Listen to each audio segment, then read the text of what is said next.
Hello and welcome to Castle's Corner. Coach Castle back again, here with my new student Jeremy. Hey there. We just finished another biomechanics lecture. Today we went over upper trapezius, middle trapezius, and the erector spinal. So I'll save my breath because I've said this plenty of times. It's your turn. Why don't you go ahead and tell me, what do you know about the erector spinal? The erector spinal are the two muscles that go from the back of your skull all the way to your pelvis. When you're doing the movement, you want to make sure that your back isn't focal pointing at any point, and you want to make sure your entire back is being curved at the exact same time, no particular spot being focused on. And when you're reversing it, you want to start at the beginning of your motion at the top of your head, not anywhere else in your spine, curving it all the way back. And how about when we were just doing our back extensions, what specific cues were you focusing on when you were doing them? So how did you start the movement? How did you end the movement? Oh, I started first by locking the bottom 5 vertebrae. They're all fused together in a position, making sure my pelvis was flat. And then I just started by bringing my head all the way down and the rest of my back with it. Once I knew that I was fully extended, I then started curling the back of my neck until I knew it was fully contracted, and then the rest of my spine. So from a seated position, with your legs and your torso at 90 degrees, your pelvis flat, you then leaned your bottom 5 vertebrae forward slightly, and then starting from that point, the focal point, you then articulated your back all the way forward with your head ending up between your knees, and then starting from that position with your head, you reversed it and ended up in a backward seat position. Yep, correct. So it would be a full contraction, contracting all of your vertebrae individually, but fully contracting the erector spinal. Excellent. So let's talk about the next one. How about shrugs? How did we do the old shrugs? Shrugs, the upper trapezius actually. Well, our muscle fibers stop roughly at the line that's connected between our two shoulders. Every muscle fiber for the upper trapezius is above that line. So what we want to do is keep our pelvis completely flat and rotate our torso forward by 10 degrees so our arms are completely dead weight. We're doing this such that the resistance and the load of the force is completely parallel with gravity, and it's all one straight line and one movement. That way your muscle is doing all the contraction and all the work. So how do we know that we're only contracting our upper trapezius when we do this movement? We know this because we're isolating our muscles by keeping our torso moved forward. That way our trapezius are completely in line with gravity here. Okay, so basically by putting the 10-degree forward lean and knowing that the origins of the muscle are on basically the back of the neck and the spine, just below the skull, we're then putting that directly opposite the load or the resistance which is being held in our hands. Yep. And then simply lifting our shoulders and lowering them at what speed? As fast as you can up, and then a 4 to 5 second down for our size. Now, why I always ask you this, but why do we lower the weight slowly? We lower the weight slowly because we're much stronger when we're extending our muscles rather than contracting them. So to compensate for that, we take a much longer time to completely expand them and get a full and complete muscle expansion. The concentric or the raising of the weight is always much, much stronger. To be specific, it is 4 times weaker than the eccentric or the lowering of the weight.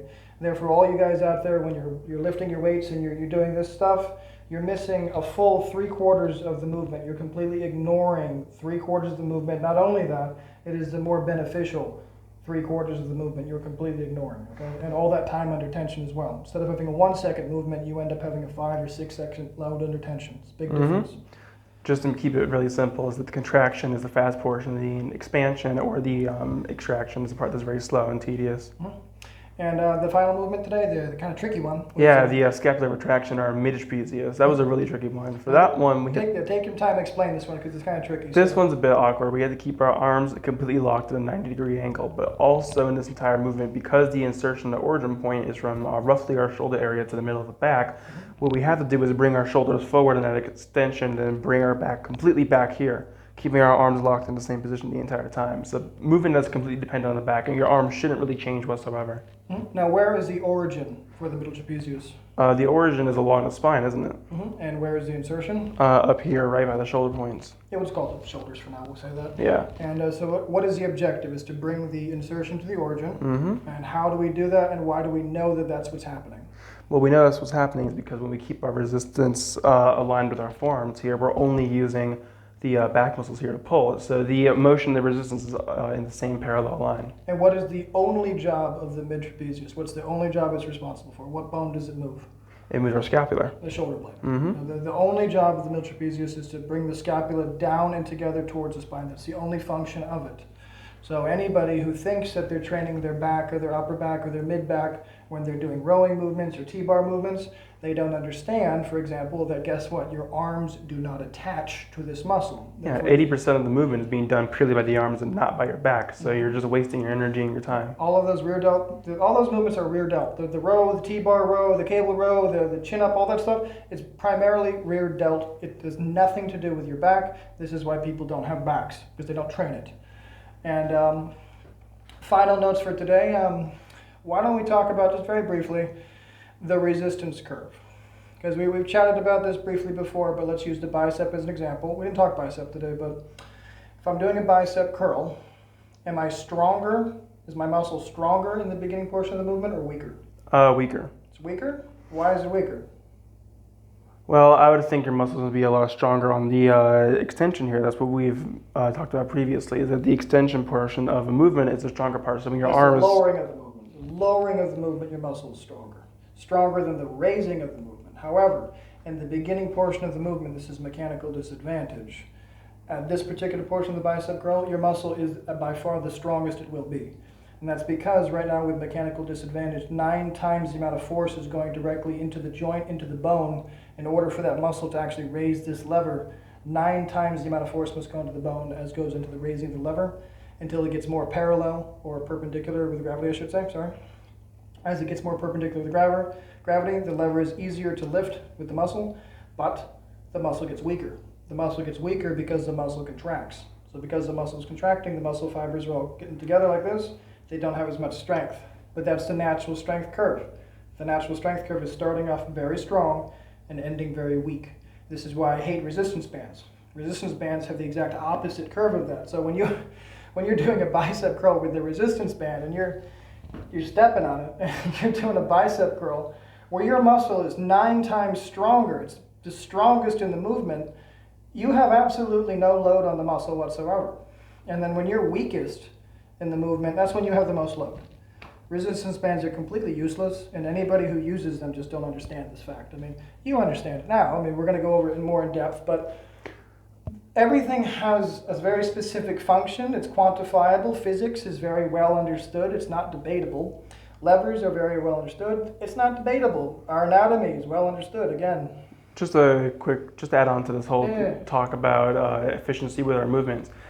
In almost any movement, there are exceptions to this, of course, but would a cable offer more resistance over time in the more completion than any sort of dumbbell movement? Yes. One thing I could think of as an exception would be where you're moving the dumbbell or the weight in a straight line parallel to gravity, because in this scenario, everything is within this straight line, and there's no degree of angle whatsoever, so everything here is at 100% maximum. But for other movements like your curls or your legs, it'd be better to use a weight that's on a cable, right? Well, actually, you kind of got it right, you kind of got it wrong. So, long story short, the cable is preferable for every single movement for muscle development, and the reason is it's mathematical.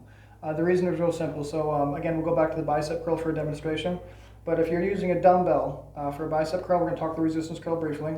Say I got a 10-pound dumbbell here, and I'm right here. Well, right now there's 0 load in my bicep, exactly 0, because the gravity is parallel with the dumbbell in my hand. There's no load on the muscle. The second I bend my arm even a little bit, it starts taking load, and it's at, whatever, I don't know, 10% load, 20% load, 30, 40, 50, 60, 70, 80, 90. When I'm perpendicular with gravity, that's 100% load. The reason that's 100% load is because my lever is maximum length. The weight is as far from the point of rotation as is possible, and the muscle is working as hard as possible because right now it's basically perpendicular to gravity, maximum lever.